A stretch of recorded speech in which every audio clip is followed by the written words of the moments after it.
Halo, selamat sore semuanya. Perkenalkan, nama saya Laurentius.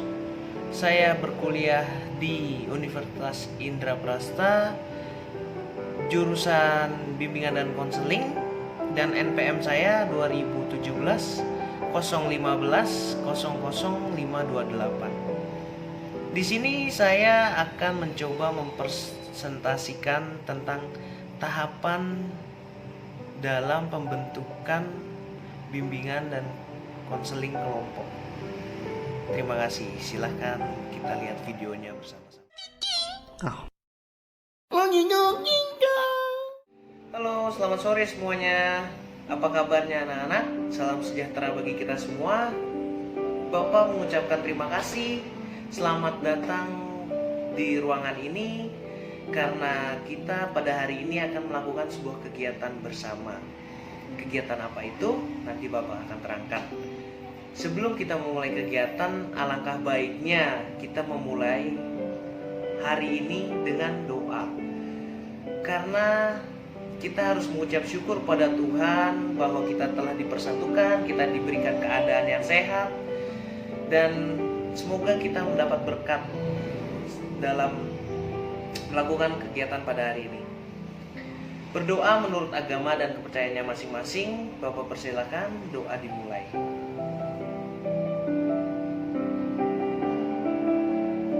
Ya, doa selesai. Pada sore hari ini kita semua akan melaksanakan bimbingan konseling kelompok. Apa itu bimbingan konseling kelompok? Ada yang tahu sebelumnya? Kalau tidak ada yang tahu, maka Bapak akan menjelaskannya sekarang. Oke, agar kita dapat mempersingkat waktu dalam melakukan kegiatan ini. Karena dalam kegiatan pada hari ini kita akan melakukan banyak sekali hal-hal yang tentunya menarik agar kita dapat mengenal, agar kita dapat lebih terbuka kepada satu sama lain terhadap sesama kita. Maka Bapak akan melakukan kegiatan ini, yaitu konseling kelompok. Baik, apa itu konseling kelompok? Konseling kelompok adalah proses pemberian informasi dan bantuan yang diberikan oleh seorang ahli, atau bisa disebut juga seperti psikolog, guru BK, atau bahkan psikiater mungkin, agar dapat membuat diri kita jauh lebih positif daripada sebelum. Tujuan kenapa kita melakukan kegiatan ini? Menurut tujuan umum dari melakukan kegiatan konseling kelompok adalah layanan bimbingan kelompok yang berkembang sosialnya siswa agar kemampuan komunikasi anggota kelompok itu dapat berkembang lebih baik, agar kita lebih mudah dalam bersosialisasi di lingkungan sekitar, agar kita lebih mudah berkelompok, kita dapat diterima di dalam kelompok. Dan melalui layanan bimbingan kelompok, hal-hal yang mengganggu atau menghimpit perasaan yang diungkapkan agar dapat diringankan melalui berbagai cara dan dinamika melalui masukan dan tangkapan baru. Misalnya seperti Bapak cerita tentang masalah Bapak kepada anak-anak, setidaknya Bapak dapat jawaban baru atau harapan baru dalam menyelesaikan permasalahan yang Bapak hadapi. Itulah fungsinya kita membuat kelompok ini, agar kita dapat mengetahui bagaimana sih cara kita menyelesaikan masalah dari masing-masing pribadi kita, dari setiap sudut pandang kita masing-masing. Ada pula tujuan khusus dari bimbingan konseling kelompok ini. Apa itu bimbingan khususnya? Melalui dinamika kelompok yang intensif, pembahasan topik-topik itu mendorong pengembangan perasaan, pikiran, persepsi, wawasan, dan sikap yang menunjang diwujudkannya tingkah laku yang lebih efektif.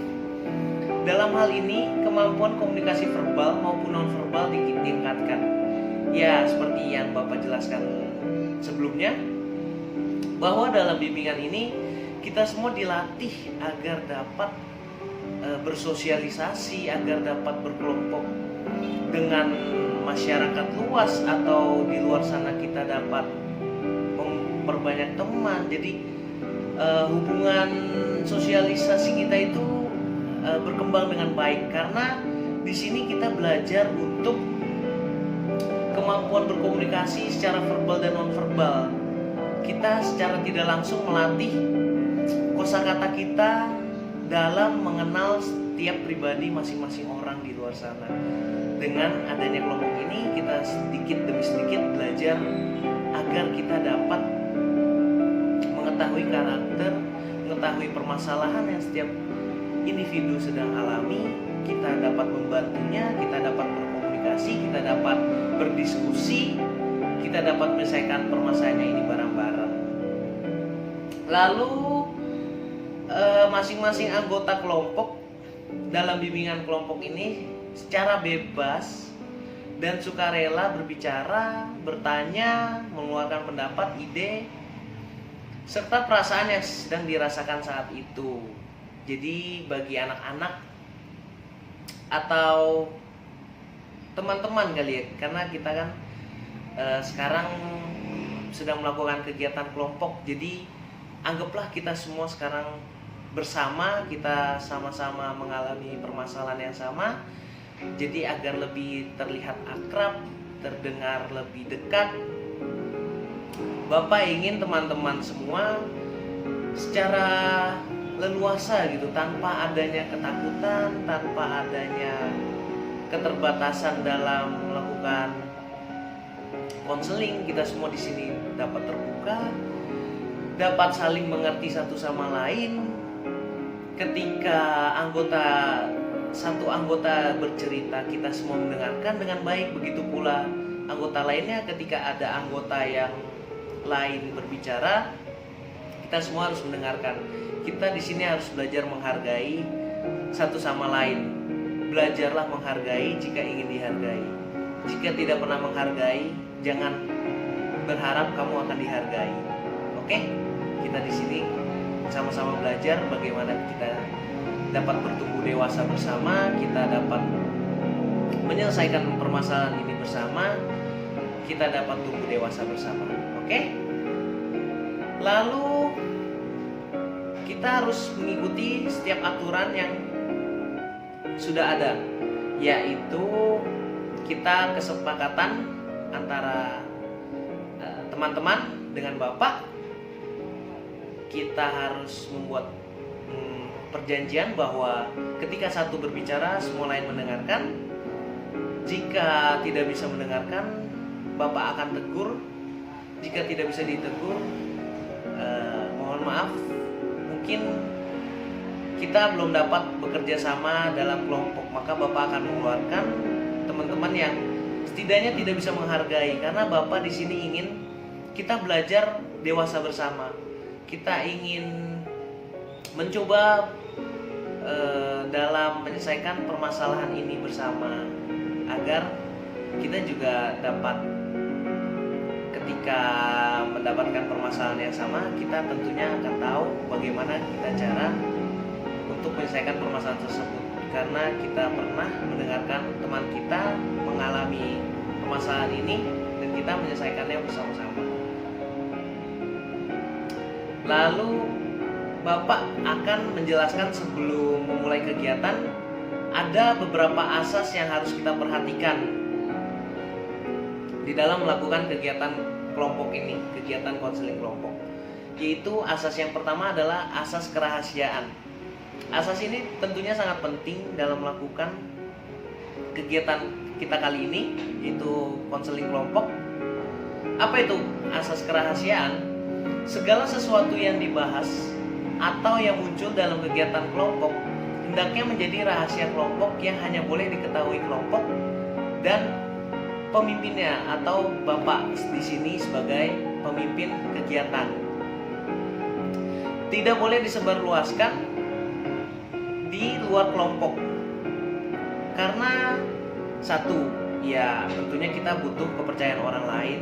Ya bagaimana kita bisa bercerita dengan aman, dengan leluasa jika kita sendiri tidak bisa percaya satu sama lain. Maka di sini Bapak menekankan bahwa Semua harus dapat menjaga kerahasiaan kita.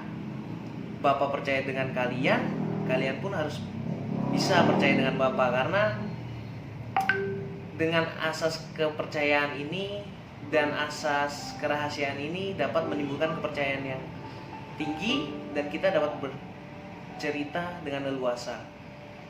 Lalu ada asas kesukarelaan. Kesukarelaan itu dimulai dari Bapak membuat kelompok ini, kita terus menerus membimbing. Bapak akan membimbing kelompok ini ke arah yang lebih baik agar kita dapat melakukan kegiatan ini lebih efektif dan dapat kita mencapai tujuan layanan ini. Yaitu apa? Tujuan layanan ini agar kita dapat berkembang jauh lebih baik, lebih positif, dan lebih dewasa di kemudian hari. Lalu ada lagi asas keterbukaan. Asas keterbukaan yaitu ya seperti yang tadi Bapak sudah jelaskan, kita di sini saling terbuka, saling percaya, saling merahasiakan, agar setiap cerita yang kita utarakan, masalah yang sedang kita rasakan, kita tidak perlu lagi takut, tidak perlu lagi ragu dengan teman-teman gitu atau dengan Bapak, karena kita semua di sini harus terbuka agar kita dapat memberikan solusi atau sebuah pendapat yang dapat membantu hingga permasalahan itu dapat terselesaikan. Lalu ada asas kegiatan. Masalah yang dibahas dalam kegiatan bimbingan kelompok harus bersifat sekarang, atau maksudnya adalah masalah yang dibahas yang sedang terjadi, sedang mendesak, yang mengganggu keefektivitasan kegiatan kita sehari-hari, yang harus butuh penyelesaian segera. Misalnya nih, di antara teman-teman semua sedang mengalami, Pak, nilai saya kok mulai menurun ya belakangan ini, padahal saya sepertinya tidak ada perubahan dalam pola belajar. Nah, itu kan berarti kita harus dicari inti permasalahannya. Kok bisa pola belajar tidak berubah tapi nilai turun? Apa yang salah dari permasalahan tersebut? Kita harus cari akarnya, berarti kan itu masalah yang sedang terjadi dan kita harus menyelesaikannya secara tepat dan cepat. Lalu ada asas kenormatifan. Dalam kegiatan konseling kelompok, setiap anggota harus dapat menghargai pendapat orang lain, yang seperti Bapak sudah bilang dari awal. Selain keterbukaan, kerahasiaan, dan kenormatifan ini adalah kunci utama dari melakukan suatu kegiatan konseling kelompok, karena dari setiap asas ini saling mendukung agar terciptanya keharmonisan, terciptanya lingkungan yang aman, lingkungan yang saling mendukung, lingkungan yang dapat menambahkan positif di dalam diri kita, meningkatkan kepercayaan diri kita dalam menyelesaikan masalah. Semua asas-asas ini tentunya saling berkaitan agar terjadi itu kelompok yang yang sehat, dan kita tentunya berharap ini akan berlanjut sampai ke tahap selanjutnya dan berikutnya lagi. Lalu di akhir kegiatan nanti Bapak akan adakan ice breaking, atau kita akan bermain game sedikit yang menurut Bapak games ini menunjukkan bahwa betapa kompaknya kalian, betapa percayanya kalian dengan teman kalian, yaitu kita akan bermain tebak satu kata. Pasti teman-teman udah gak asing karena Bapak pun mengambil atau menganut permainan ini dari sebuah acara televisi show ya, itu kalian tentunya sudah tahu. Bagaimana cara mainnya? Kita akan bermain, nanti Bapak akan memberikan sebuah kata, misalnya pensil.